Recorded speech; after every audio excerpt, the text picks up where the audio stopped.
Nelson Mandela has said that education is, in fact, the most powerful tool that one can use to change the world.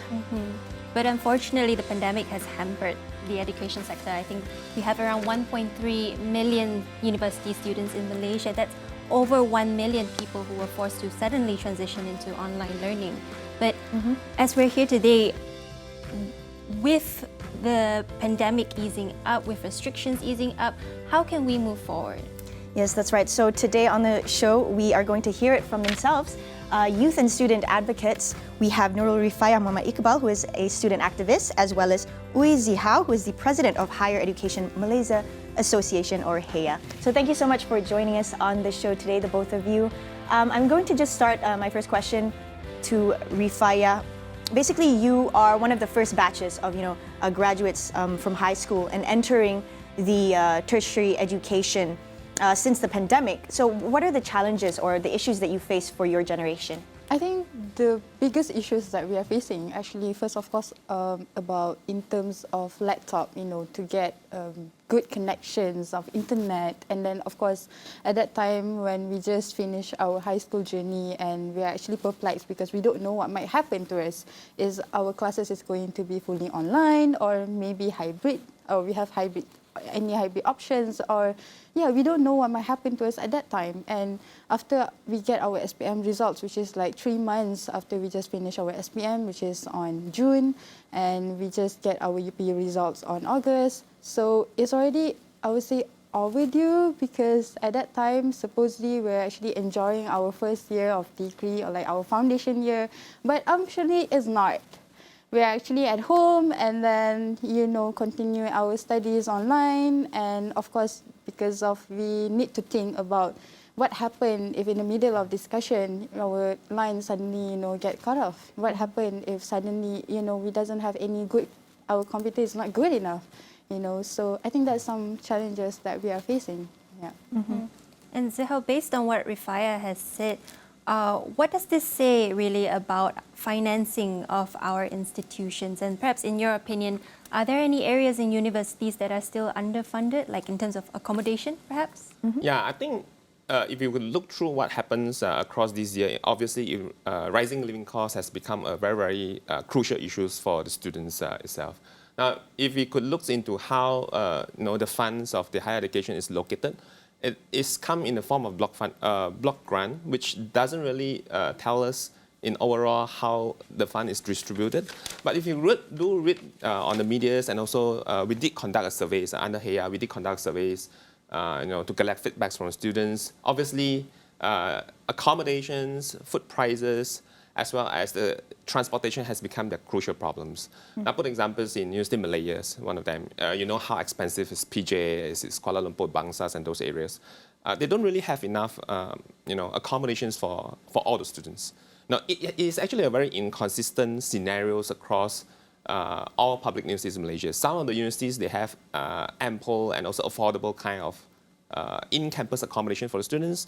But from the examples that I quoted just now, University of Malaysia, they probably don't have enough, and it's so expensive for you to really rent rooms in PJs and this. So if you talk about underfunding, obviously the government will need to provide more funding in combating the rising living costs, accommodations and things, and of course, not just talk about providing them affordable things, but also opening more opportunities for them to involve in entrepreneurial activities, so that they can earn themselves a living, take responsibility of their life, providing more opportunities for them to work on campus, part-time jobs and things like this. I think that would really, really be crucial for the students to sail through these challenges. Yeah, like that point actually sort of highlights the point where there are several initiatives, or a lot of initiatives by the government to sort of help students, especially in terms of rising cost of living. Like there are the Food at Campus 2.0 Program Malaysia initiative, and like the money initiatives like 115 to the e-wallet and whatnot. But I want to just focus on perhaps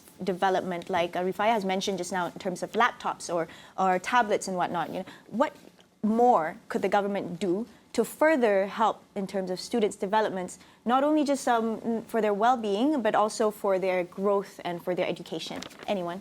Yeah, maybe I'll just quickly talk about that. Sure. Now, the learning for students has become so different, especially, the employment market has looked very, very different. Now we call it as a swimming pool training nowadays. In the post-COVID-19 era, employer is looking for youth that are able, if they dump you into the swimming pools in a way, that you are able to swim yourself. Look for minimal coachings. You are able to be creative in problem solving and things like this. And I think the universities would really, really need to be prepared, to produce talent in such a way. So the whole learning algorithms would really, really need to be revamped in such a way that not just that we are training or we are producing students with good computational power. Computational power is no longer that important nowadays because obviously it can be replaced by computers. Right. It can be easily replaced by AI. That's interesting. But how good are you in terms of problem solving? Right. How efficient are you in terms of managing projects? How good are you at putting your creativity into your ideas into bringing up new things, creating new frameworks? That is all of the aspect in terms of students' development that the government should really, really seriously look into. Yeah, I agree with that point. Essentially, just really creating graduates with a lot of critical thinking skills and holistic graduates who are able to sort of pull through in any situation in the labour market. Yeah. Rifayah, would you agree with what Howe has said? And Yeah. on that note, really, what are your hopes? What do you hope to see? I think I do agree with whatever that he mentioned just now, because we are not asking for a Starbucks in university. No, we're not. But we are Not too actually, much, yeah. Of course, we're not asking for like GG coffee, Zeus coffee or anything. We are just asking like, 3 ringgit 50 cents per meal, and then 3 ringgit 50 cents like times 3 per day is like equivalent to 315 per month, roughly. So I think it's like a lot of money that we require in order for us to survive in university. And then 150 ringgit from e-belia, I think it's not enough because it's only helped us for a long term, for short term, not for a long term. So what I'm actually hoping for the government is actually maybe can think like, maybe can provide us, we're not asking a free meal or something, but maybe can provide us some initiative that maybe, if you don't want to help us in terms of food security, maybe you can help us in terms of us in accommodations or maybe about books, perhaps, because during the pandemic, 2 years of the pandemic, we doesn't have any, I would say that, money for us to buy books because everything is online, and in order for us to go to the library and stuff, of course, there are so many restrictions because of the pandemic. So when everything is going back normal nowadays, it actually going to make us, perplexed and worried about our, our journey in the higher education. So of course, I mean, we really, really need support from the government to think about us, how we can survive in the university world, not just about money, but also our well-being. You cannot just dump every, 6 students in one room without knowing that, what's actually the facilities, and also, we can see that, some of the accommodation in the room itself is not actually in good condition. So yeah, but of course, again, I'm not asking for a Starbucks or air conditioner in the room, but I'm asking like, if we can get a perfect higher education's life and journey for our If I were to just top up a little Sure, bit, go for it. I think you just mentioned the key things, especially after COVID-19. A lot of e-learnings have also underscored another issues, critical issues in the whole higher education system, which is the investment in terms of the e-resources, like access to critical journals, Right. access to up-to-date software, simulations and things is really, really lag behind for public universities. Now, nowadays, technology companies don't really do real things in lab, Whatever studies, whatever new R&D projects that is triggered, it is all always going through simulations. So simulation has become so important. So our universities would really, really need to also look into the investment in terms of getting all these electronic resources in terms, in fact, for universities to really, really survive through the future. Basically, in terms of AI or anything like that, computers and stuff? Computer simulations, Technology. access to latest journal to look on how technologies actually evolve, Understood. But yeah, back to the point what Rifayah has pointed out in terms of facility and also what you said, the accommodations and stuff. The Ministry of Higher Education actually has proposed for the idea of a women-only university. So my question really is, do you think that this can actually address the youth and the women aspirations, or do you think that this this amount of money could be sort of, you know, into different aspects or where we need it. Maybe. Well, I'm not really.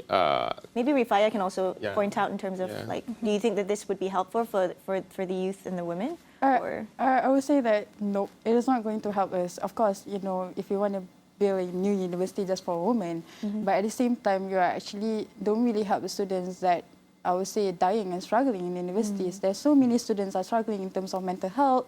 There's so many students are struggling with it financially, and you can see that nowadays people are trying to do whatever that they want, you know, in order for them to get, you know, some inside money or like, you know, something that can make them to live not in the best life, but also to help them to, you know, to make sure that they survive in the next few years or the next upcoming days. So I would say no, it's not going to help us. And if we really think that, you know, if you want something that can help in terms of women inspiration or you want to help like in women empowerment, then I would say that do a lot of programs and events that can help us in the university, in the current universities. You can see that, you know, for the past 2 years, I've been spending my last year during my high school journey. I cannot have my dream high school musical graduation because due to the pandemic. So yeah, you know, we have been spend the past 2 years and everything's online, and of course, and then when we come back to the universities, of course, we're hoping something.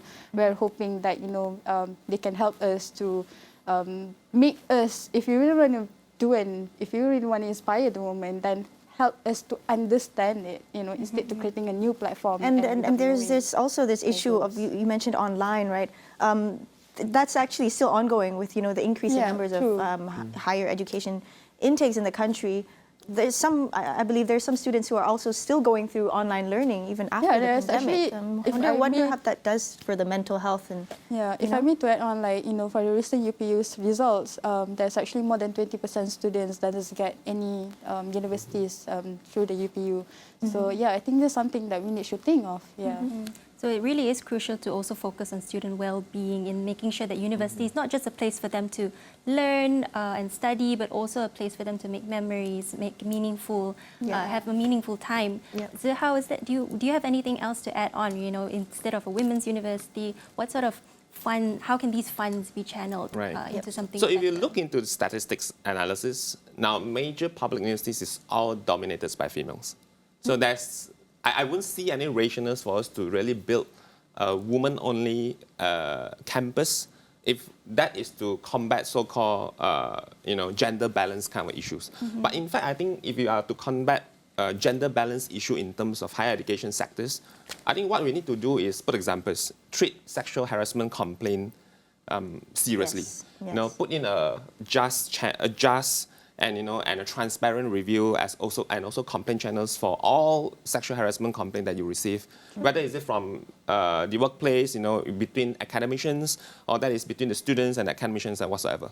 So there is a lot of, if you just read the news recently, you know, there's one lecturer has been fired, you know, after the complaint has filed for 1 year plus.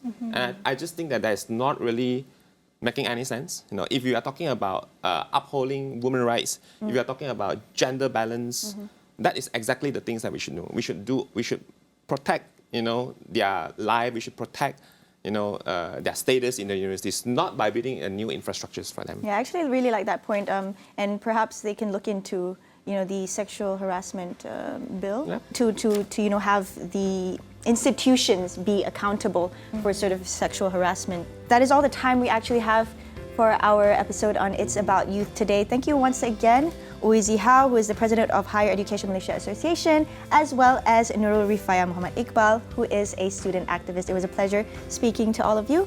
I'm Soraya Mia. And I'm Fei Kwan. Thank you for watching.